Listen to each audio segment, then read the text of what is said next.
Hey guys, this is Blaze here, and today I will be reacting to, I guess, some upgraded American classics like Philly cheesesteak, I guess jam, peanut butter and jelly, like one of those kind of American street food that apparently some people are going to elevate it to make it like extremely expensive. So I don't know how this can turn out, so let's check it out. And also, 4K, so extra crispiness, if you know what I mean. Alright, so let's get right to it.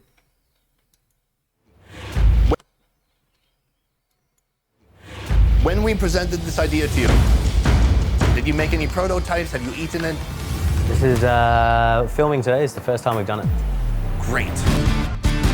Classic American sandwiches. They are the epitome of comfort food. They're delicious. They're satisfying. They're flawless. Or are they? We've got some beautiful French foie gras, which is not really traditional in a Philly cheese. Oh, really? A Philly cheesesteak doesn't have foie gras usually? Apparently no. Today, we're taking perfection and making it a little more perfect. We're seeing what happens when you take a classic American sandwich and fancify it as much as possible. Throwing unlimited money. Have you tasted what you're gonna give me?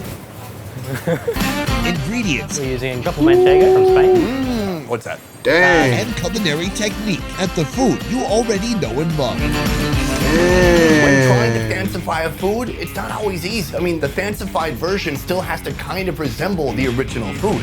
Seems easy. Not so easy, is it? So will these chefs be victorious, or will they crumble under pressure? How many versions of this did you make before you got it right? Let's find Probably a out lot. now. Oh, that looks good. It's so wrong and so right at the same time. Oh, We're at Eddie's my New god. York Deli and Diner because today we're focused on American classics, specifically sandwiches. It's such a happy day. Philly cheesesteak, peanut butter and jelly, the egg salad sandwich. How do we take basic ingredients and basic foods and elevate them to their highest potential? I mean, take an egg salad sandwich. What do you have to work with there? You've got bread, you've got eggs, you've got mayonnaise.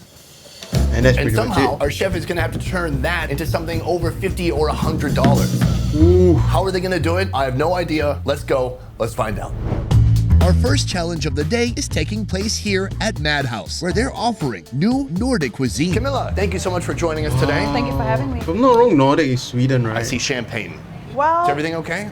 After years of training under Michelin star-rated chefs I'm pregnant now, so I don't drink as much, but still I have a ritual. Every Friday I have a glass of champagne. and dominating culinary okay. I mean, competitions yeah. in Denmark. You're from Denmark? I am, yes. Today, she's going head-to-head with my childhood favorite, the peanut butter and jelly sandwich. The most common iteration of this culinary classic usually involves two pieces of white bread. One side is smeared with creamy or chunky peanut butter, and the other slice is slathered with jelly, usually of the strawberry or grape variety. Bring it together, and you've got a great snack for mere pennies.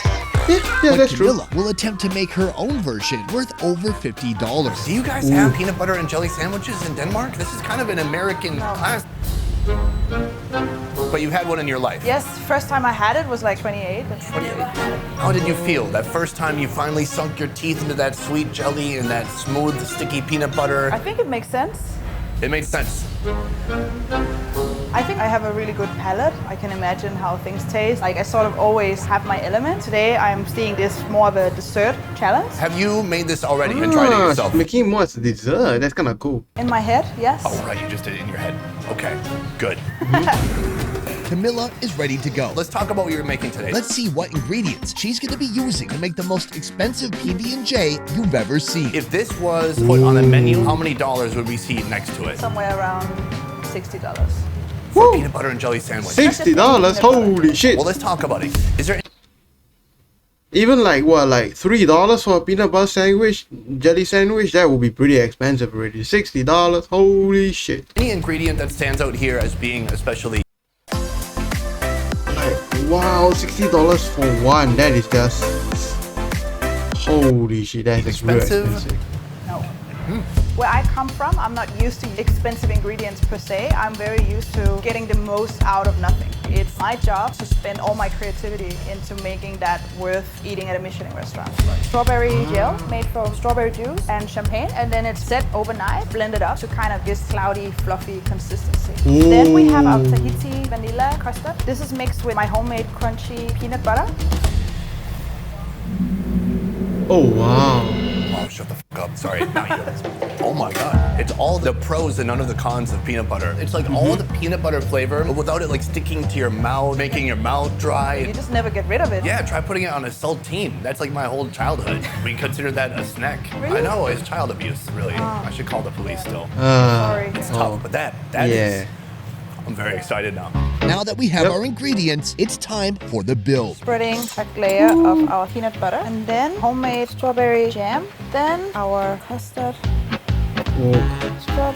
strawberry gel, just to get a nice texture. Broken gel is gonna be like a bit cloudy. Crumble, lime zest. Finishing off here with chocolate mint. My simple yet elevated peanut butter and jelly sandwich. What I like is that it comes with a drink. Yep. Cheers to the high life. It tastes delicious and inappropriate since it's 10 a.m. Now, I know some people in the comments are gonna say, hey, that's not peanut butter and jelly. But why not? You've got bread, peanuts, jam. I'm getting handsy with it. Ooh. Oh, Lord. Oh, wow. That is absolutely delicious. First of all, the lime zest she put in at the end makes it hit a little different. The strawberries are super sweet. On top of that, there's so many layers of well-lubricated ingredients, so the peanut butter never really becomes sticky in your mouth. I can't say enough good things about this. I'm super impressed. I think it's one of those things. It sounds insane to go to a high-end restaurant and pay $65 for a PB&J, but this is beyond. I mean, this is like artisanal. It's edible art, I should say. Yeah. Should have washed my It's kind of hands. like an experience, I guess. I love it. I love the creativity. She took these really foundational, straightforward ingredients that anybody could find at any supermarket, and she really used incredible technique to bring them to the next level. Very impressive. A great start to the day. Next, we're headed for that egg salad sandwich. I have a feeling the egg salad is not going to be a dessert, but hey, let's find out. Location 2, probably Sandwich not. 2, coming out of CTY's kitchen. Son, thank you for joining us today. First of all, that's crazy. You have one of these? Yeah. That's cool. I didn't know you could use that for cooking. Nice. So anyway, Son is a Vietnamese guy with a crush on Japanese culture. how would you describe the food that you're serving? We focus on modern cuisine. It's Asian, it's Western, it's everything. Whatever inspires, I make it. He's gonna take on the classic egg salad sandwich. This sandwich is most commonly found between two pieces of white bread, loaded with egg salad, a mixture of diced hard-boiled eggs, mayo, and mustard. One of these would usually cost a couple of bucks, but today, Son is gonna make one that's worth around $100. If you make it yourself, it costs like less than $1. He must really know his egg salad. Fun fact, I never had one. You've never had one. Yes. That's actually not that fun of a I fact. don't understand you chefs. It's just like you put it in your mind and then you can taste it. Yes, somewhat. When you cook long enough, a lot of flavor profile just come to you as you imagine it. All right, so you have these elements in mind. What are you gonna do today? Taking advantage of his no-barrier cooking style, Chef Son is unloading his full onslaught of culinary skills, starting Damn. with a black Japanese milk bread. We make it with milk, charcoal powder, egg yolk, truffle paste, Truffle. He's borrowing a bit from the Brits with what feels Oh, that's pretty cool. like a Scotch egg, but minus the meat shell and using a duck egg instead of a chicken egg. He even includes a touch of Vietnam. This for an egg salad sandwich? Are you insane? This is a century egg. Have you tasted what you're gonna give me? Yes, of course. You have. Oh, thank God. Folks in Taiwan, China, and Vietnam love these things. It's aged in an alkaline solution for a number of days or weeks, and then the smell afterwards, very much like ammonia, kind of like pee-pee smell. It can be really good when it's cut Yeah. with something like congee, tofu, but how does this work in a sandwich? Please explain more. Son is somehow gonna go from never trying this food to making a pricey fancified version of it. This, I have to see. First, I'm gonna make the egg mix. Instead of egg yolks and mayo, the binding agent here will consist of century egg yolks, mayo, sour cream, and milk. Blend that together. It's very rich, so I want to make it lighter. We charge it in a siphon, then I siphon it back into the mix. Extrude it all over a mixture of century egg whites, woodier mushrooms, and braised shiitake mushrooms. If this was sold in a restaurant, how much would this sandwich sell for? $100. $100. Yeah, which sounds very nice, but Yep. What was the biggest challenge in creating this menu item? they all smell like pea, so They all smell like pea. That's great. this is very much it. And we're gonna shave some truffle on top. Just a little bit of Damn. trouble here. I bet you have never seen an egg salad sandwich like this. We have black bread with a gray egg salad inside. Through all those truffle shavings, you can see some of that nice fried egg. It looks like a really like what would you call it? Like gothic, like something like a gothic person would eat, or something like that. Like one of those people that they would eat, I guess. The yolk is ready to burst out. Let's try it out. Oh damn. Wow, that is. Oh no, it's falling out by the second. First of all, the bread itself, it doesn't taste black. Can I say that these days? The bread just tastes like bread. It just happens to be Yeah. black. Guys, it's what's on the inside of your mouth that counts. The century Yep. egg. I thought it would be really intense, really shocking. Nope. It's not. It's delicious. He Yep. did a smart move, separating the two elements, the whites and the yolks. And with that, he's made just a really creamy, light, fluffy mousse that works Yep. really beautifully to tie everything together. The only difficult part of the sandwich is it's kind of hard to handle, and everything just kind of comes out of the sandwich. It is the egg salad sandwich Yeah, of the that's true. century. It's outstanding. I can't believe you did it. Well done. Ah, egg salad sandwich of the century. Get it? Century eggs. Okay. Super well done. Our final location has our meatiest, cheesiest, most expensive sandwich yet. Time to get fancy. George, put her there. George is the head chef here at Stoker. Welcome back. A wood fire focused restaurant Oh, specializing look at that. Oh, you know that food's gonna be in good. dry aged meat that we've tried in the past episode. Oh, smell that. Today, he's taking on our final challenge. The perfect, wallet-busting, fancified cheesesteak. Oh, cheesesteak. I mean, I can't eat beef, but that looks good. You know about it. Well, I've had a few. Soft bun, good quality meat, onions, peppers, mushroom, and Philly cheese. Can't have Philly cheese without provolone, right? That's right. According to Wikipedia. Cheesesteak is a popular fast food that has roots in the U.S. city of Philadelphia. Yep. I mean, In its most Philly, so Philadelphia. You basic know. form, you'll have thinly sliced pieces of beefsteak and melted cheese on a long hoagie roll. Yep. So, did we scoop up a chef from Philly to take on this regional classic? You're from Australia. I am, yes. Heck no. I just realized the whole day today we haven't had any American chefs scaling up this food. So that's really interesting because all the chefs have a very outside perspective. For you, what will you be doing differently? So you've got Blackmore's Wagyu tri-tip, MB9 Oh, Wagyu. which is like the equivalent of A5. The top of the marbling scale. And we're gonna slice that nice and So thin. usually a Philly cheesesteak is just going to be on a flat top, no oven. Grammarly helps make your writing clear and concise, no matter where you are. Compose a cover. No grill. So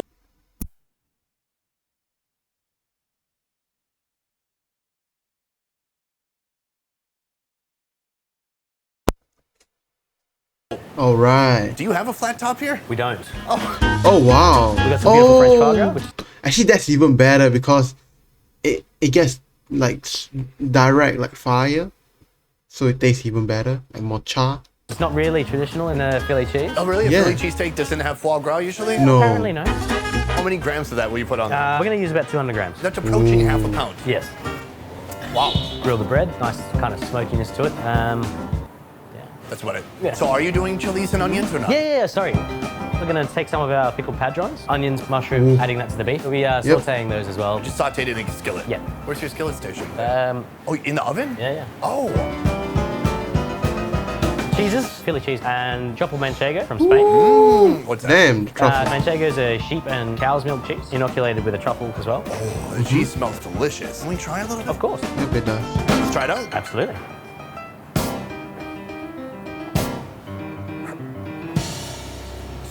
I don't taste much truffle, but it is delicious and it's very heavy. So these are the ingredients. In your estimation, how much would this sell for on the menu? Probably flat on $100. About $100. Yeah. Yep. George has his ingredients ready. Time to build a fancified Philly cheesesteak. So we're going to start buttering our baguette with our truffle butter. Nice layer of that on there. We take our foie Damn, gras, that helps slice that nicely, then we'll lay that across Yep. our beef. Then we'll take provolone and then some of our truffle manchego and a hefty crack of black pepper. And we'll finish that in our wood oven. Have you created this yet? Did you make any prototypes? Have you eaten it? First time we've done it. Great. And then we're going to slide the whole lot onto our roll. Nice. have our version of $100 Philly cheese. We have reached our final destination. Oh, now, earlier damn, today, that when we looks good. started, we were at Eddie's and you saw kind of a standard, super cheesy Philly cheesesteak. This is the $100 version. Let's do it side by side. So some might argue one of those is more like a Philly cheesesteak. The bread, a Vietnamese baguette bread, yeah. not whatever they use in Philly. What do they use? Potato bread? But the steak is delicious. It's cut super thin. Oh, the steak is to die for. Now, the marbling scale in Japan, it works like A1 through 5. A5 is the best. I believe in Australia, it goes up to 9. This is the best that you're gonna get from Australia. But what about American beef? Well, we're not in America, are we? We're in Vietnam, having an Australian guy make a classic American sandwich. Ketchup, do you get what's going on here? I'm scared. I'm gonna try to close it. Oh, we got it. Oh, it's such a beauty. This bite right there, it's mine. Oh. Wow, super delicious, but it is like richness overload. So the meat itself is rich, and then there's cheese on top of that. So it's fat on fat on fat. Plus you got me. So yes, it's rich, but it's really smoky. There's really a depth of flavor. The onions have kind of blended in with everything, but the mushrooms are awesome. Just a really woody, earthy taste to it. $100. Is it worth the price? I don't know. It's delicious. It might be a little bit too rich. The foie gras, I didn't even talk about the foie gras yet. I mean, this is duck liver that's illegal in the city of New York. If I crossed into New York with this sandwich, I could probably be arrested. That's it. That is the Philly cheesesteak. I'm gonna eat the rest of this for sure within this week. George, by gosh, you've done it. Yeah. Today was a brand new type of concept, and I gotta say, I'm very impressed with all the chefs across the board. Everybody superseded my expectations by a lot. It wasn't just about expensive ingredients, it was about incredible culinary craft, techniques, and methodology going into making something elevated, food that people have never really seen before. Let me know what you think of this concept in the comments down below. Best Ever Food Review Show is a small team of independent creators, and everything we do here works because of you guys. Click the link.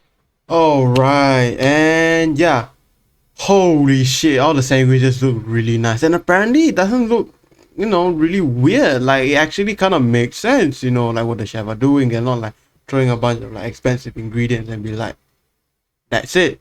Kind of doing like, you know, stuff to it. So that's kind of cool. But anyways, guys, if you like this video, make sure to drop a like, and don't forget to subscribe to see more content like this. I also do gaming content, but yeah, trying to do more of this type of content. And also, I hope to catch you guys in the next video. So make sure to check out my other videos, and bye guys.